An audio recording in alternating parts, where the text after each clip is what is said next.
Hello everyone, welcome back to my channel. তো আমি এখন 1:40 বাজে এখন। তো আমি এইভাবে সাজুগুজু করেছি। এখন আমার হাজব্যান্ড রুমে আসেনি, তো আমি দেখবো যে ওর রিয়াকশানটা কেমন হয়।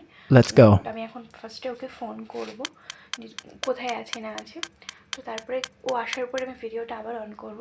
জানি ওর রিয়াকশানটা খুব একটা খাস হবে না, কারণ আমি এরকমই মাঝে মধ্যে সাজুগুজু করে বসে থাকি। Yeah, boy.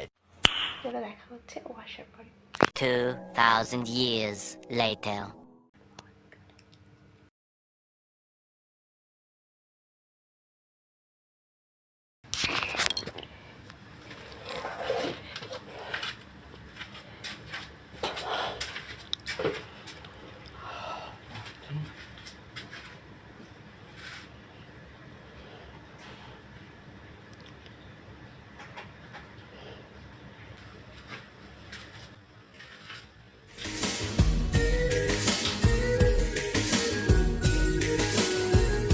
পড়েছে কেন